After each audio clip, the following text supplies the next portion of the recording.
escuchar? Soy Mora Albrecht. ¿Me escucha? Sometimes names of movies get kind of batted around, and even though I don't know anything about them, I've sort of heard about them through one way or another. Or they end up in a queue and they get kind of dropped to the bottom, or whatever happens to be. And then finally you turn around and you're like, oh, you know what? I've actually never seen this movie and I've heard about it a lot. Let me take a look. Terrified is a 2017 Spanish movie about a haunted neighborhood. There is literally no other log line that is needed for this movie, because that is exactly what this is. Like, okay, sure, there are some characters and there's people that do things, but trying to explain any of those threads just kind of sends you down this rabbit hole and leads you back to, well, the neighborhood's just haunted right now. All right, this movie is fucking bananas. Like, I don't really know how else to say this. Like, it's not bad, but I also don't know if it's good in the sense that I'm trying to review it. Like, it's an experience, I'll tell you that. All right. Let me see what I can do here. As a heads up, I'm not really going to worry too much about spoilers, because truth be told, like, there isn't really much to spoil here from a plot or story perspective, because this movie is structured in a way where there are no real reveals or story elements that push the narrative forward that could really be considered spoiling a movie. Like, this is some sort of crazy time is a flat circle nonsense. So just kind of be warned. The movie opens with a woman in her kitchen doing the dishes in a quiet neighborhood. And she starts to kind of hear these strange noises coming from the drain in her sink, specifically voices. So she gets freaked out and she tells her husband, who then examines it himself and doesn't hear anything. And he just kind of assumes it's Walter, their next door neighbor, who seems to be remodeling at all hours of the night. And he asks his wife, well, what are the voices saying? And she tells him that they're gonna kill her. We then cut to, I'm serious, we just literally cut to waking up the next morning. She then goes into the bathroom to take a shower, and he immediately starts hearing these banging noises on the walls. He assumes it's Walter again, up to his remodeling, so he gets up and goes next door to see if he can stop this madness from happening, and cannot reach him. When he goes back inside the house, he realizes that the noises are not coming from next door, they're coming from his bathroom. He opens the bathroom door and his wife is levitating in the shower and being slammed back and forth against the wall multiple times and is an absolute bloody mess, eventually killing her. Now, as far as I can tell, what I just explained might be the only spoiler in the movie, I guess, because it's the only real sequence where there is a suspenseful or at least a legitimate build-up for anything else. And this is in the first 5 minutes of the movie. We then jump to the husband in some kind of psychiatric ward, and he's visited by 3 people: Rosenstock, Albrecht, and Jano, who believes him about his story and tells him that they have seen strange things like this before, and then begin to ask him about his neighbor, Walter. We then flash back to the story of Walter, who's apparently having problems sleeping and keeps experiencing these paranormal things in his apartment. Things like furniture moves, shadows of a person that keep appearing, and because of this, it won't let him fall asleep.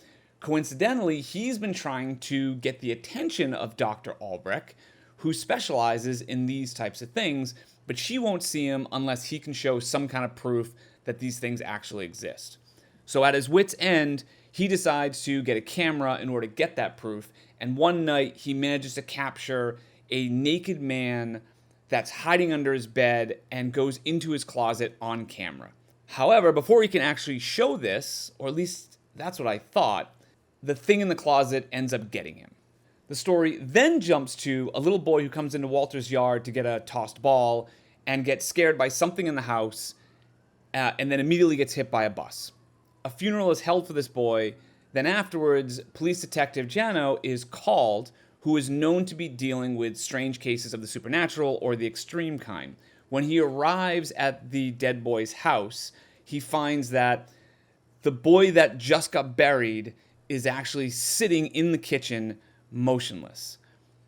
This is also where we're introduced to Detective Fumes, who is the boyfriend of the mother, and who I guess is as close to a central character in this movie as there is. Like, I don't really know. I mean, he's basically the audience surrogate, if nothing else. Like, he kind of fumbles and bumbles his way through from scene to scene so that we, as the audience, can get the scares delivered to us. By the way, if it seems like I'm speeding through this movie story, like, I'm really not. This is what the whole movie is like. It's like a Cliff Notes version of a film.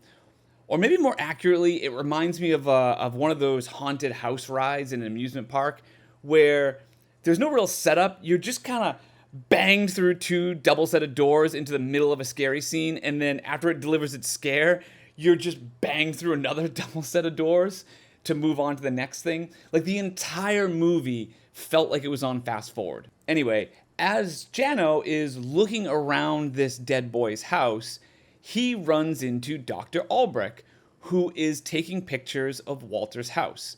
So even though it looked like Walter had gotten killed the night before by the naked man in the closet, she seems to have received the proof that she needed in order to come investigate. So Jano, who apparently had heard of her, decides that he wants to show her the dead boy because that's also kind of strange.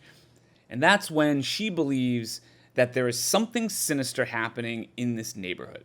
She then decides to bring on her assistant, Rosenstock, and they decide to each spend the night in one of the three houses to try and figure out what is going on. Anyway, so now we are full steam ahead into the three haunted houses. There's naked guy under bed, there's voices inside the walls, and there's dead boy. And so each one of our characters chooses a house and begins setting up their equipment and experiments to try and figure out what the hell is going on. With Detective Fumes, the wild card, who's left bouncing from house to house as the movie needs him to. Now, if you think you're going to be in for a slow unpeeling of this mystery as to what is going on, finding clues as to what's happening all of a sudden in this neighborhood as the three characters perform their investigations, you will be sadly mistaken, because that would be a normal movie. This movie slams the pedal to the metal, and just almost immediately shit just starts happening. And it becomes this crazy haunted hayride right up until the end. The most we get from a story or explanation is Albrecht hints that it might be an alternate dimension issue, but that's it. Like, there's no real plot either. It's just the events pertaining to the three houses that are next to each other that happen to be experiencing the supernatural in different ways. So I don't really know what to say about this movie. Like, on the one hand, what it does extremely well. It's got great scares, the setups are great, it's got a great look and feel, but it's such a strangely structured movie.